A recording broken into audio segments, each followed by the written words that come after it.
Welcome to the luxury world. Get inspired with us today and tomorrow.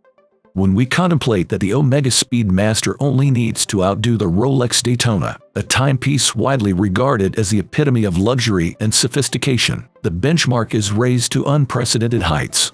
A sensation of anticipation and apprehension lingers in the air as we gear up these two watches. Let us embark on a journey of discovery, tracing the origins of the Omega Speedmaster. As we delve deeper, we can't help but feel a sense of inquisitiveness about its purpose. Was it crafted with the sole intention of embellishing the wrist of Neil Armstrong and leaving his lunar companions in awe? It appears this notion is far from the truth. To our amazement, the Omega Speedmaster's birth can be traced back to the year 1957, a full 4 years before the historic American manned space mission. This era marked a pivotal moment in history, with the launch of the Soviet Union's Sputnik satellite signaling the beginning of the space age. This realization raises a thought-provoking question. Why did Omega bring the Speedmaster into existence if not for NASA?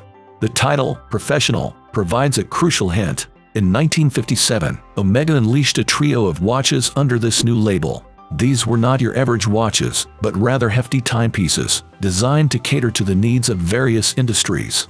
The Seamaster 300 dive watch, the anti-magnetic Railmaster, and the iconic chronograph Speedmaster were all part of this series. Prior to this, Omega had crafted watches that were an embodiment of their precision engineering and artistic craftsmanship. These were slender, dainty creations, a far cry from the rugged sports watches that we know today.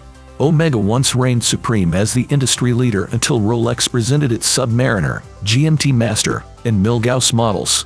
Omega was caught off guard as it had never even considered watches as an essential work tool. However, Rolex had one shortcoming: their chronograph watches. Their other models shared a common design, making it challenging to incorporate a chronograph function into them. Consequently, their chronograph collection was out of touch with the times, giving Omega an opportunity to take the lead.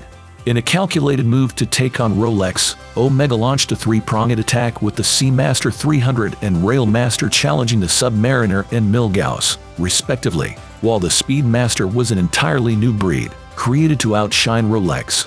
The Speedmaster proved to be a trailblazer, setting a new standard for what a chronograph should be. Previous chronograph watches were not only small in size but also prioritized elements like the tachymeter scale with much less importance. However, a chronograph meant for sports demanded a bigger, clearer, and easier-to-use design. The tachymeter scale moved outside the crystal, the dial gained superior clarity and contrast, and the whole watch was beefed up to a whopping, yet impressive 38 millimeters. Omega had an ace up its sleeve that Rolex lacked. While Rolex boasted a watch fit for aquatic adventures and one that pilots could use for calculations, Omega's true trump card was the Olympics. Since 1932, Omega had sponsored numerous Olympic Games, and the introduction of the Speedmaster chronograph was a subtle yet potent way of flaunting this association in front of Rolex. Rolex's only significant selling point was its ties to various industries. Unlike Omega, a Rolex timepiece lacked the elegant finesse and craftsmanship of its rival, instead opting for a sturdier, industrial look that was deemed unattractive by some. The Olympic Games was the pinnacle of sporting events, and Omega had not only the sponsorship but also the perfect timepiece for it. With this advantage, it was only natural that Rolex would try to follow suit. Just as Omega had imitated the Submariner, Rolex copied the Speedmaster. However, it took Rolex 5 years to update its chronograph to match the Speedmaster. This involved pushing the tachymeter outside the crystal, enhancing the contrast of the dial, and increasing the size of the case. Omega responded to Rolex's update by increasing the Speedmaster's size to a still sizable 42 millimeters, and thus began a century-long competition between the two brands, with victories and defeats on both sides. However, when it comes to the Speedmaster, Omega clearly came out on top, and the Daytona was a mere copycat. The Speedmaster Professional, also known as the moonwatch, was chosen by NASA to accompany the Apollo 11 crew on their historic mission to the moon. Omega's marketing has taken advantage of this achievement with numerous limited editions. Despite Omega's claims of designing the Speedmaster to be fit for space travel, the truth is that the brand was caught off guard when they discovered that one of their timepieces had made it to space. They only found out after seeing photographs of the watch on the wrist of the astronaut during a mission. NASA, smartly, conducted their own testing of the watch without involving Omega in the process, probably to avoid the company's clinginess and neediness if they were to find out. It's hard to imagine how much fuss Omega would have made if they had known about the testing beforehand. NASA's stringent testing process for space watches was like a rocket launch countdown. Every second counted. Omega knew this and threw everything they had at the Speedmaster to make sure it passed with flying colors. Meanwhile, Rolex seemed to have been caught sleeping. When NASA tested various chronographs for a lunar mission, the Daytona was nowhere to be found. Instead, Rolex's US distributors sent a pre-Daytona 6238, as if they were trying to sneak it past the NASA inspectors. It was a bit like trying to smuggle a tricycle into a Formula One race. During the tests conducted by NASA, the pre-Daytona 6238 submitted by US Rolex distributors failed twice as its Valjox 72 chronograph stopped running.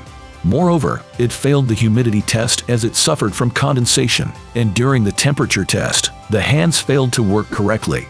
This wasn't the first instance of a Rolex watch failing to meet professional standards, as a submariner was unable to meet the requirements of the US Navy in the year 1958.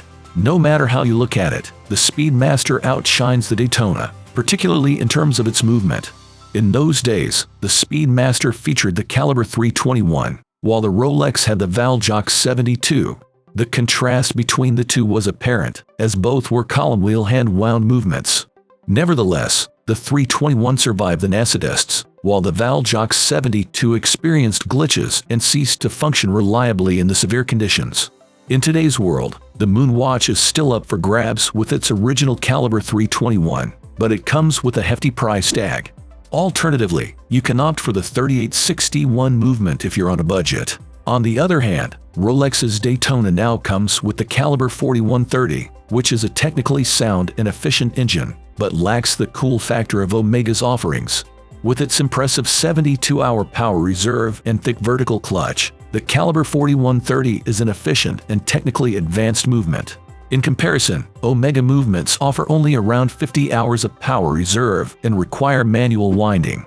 While the horizontal clutches in Omega watches may not have the same smooth starting motion as those in the Rolex Daytona, it's a minor concern. The caliber 3861 in Omega's moonwatch is a sight to behold, with its stunning appearance making it a movement that is more desired than necessary. The inner workings of the Rolex Daytona are not even put on display because it is not considered visually appealing. In contrast, the intricate parts of the Omega movement are a sight to behold and justify the price tag, especially for the sapphire-backed version powered by the 3861. Interestingly, this version is almost half the price of the Daytona. However, there is one more reason why the Speedmaster reigns supreme over the Daytona. The initial timepiece worn on the moon was not on the wrist of the first astronaut, Neil Armstrong. This was due to the fact that he did not have a watch on him during the historic moment. However, the story behind the Speedmaster's lunar journey is even more fascinating. The mission timer installed in the lunar module had failed, and Armstrong had to leave his Speedmaster behind to serve as a backup timer.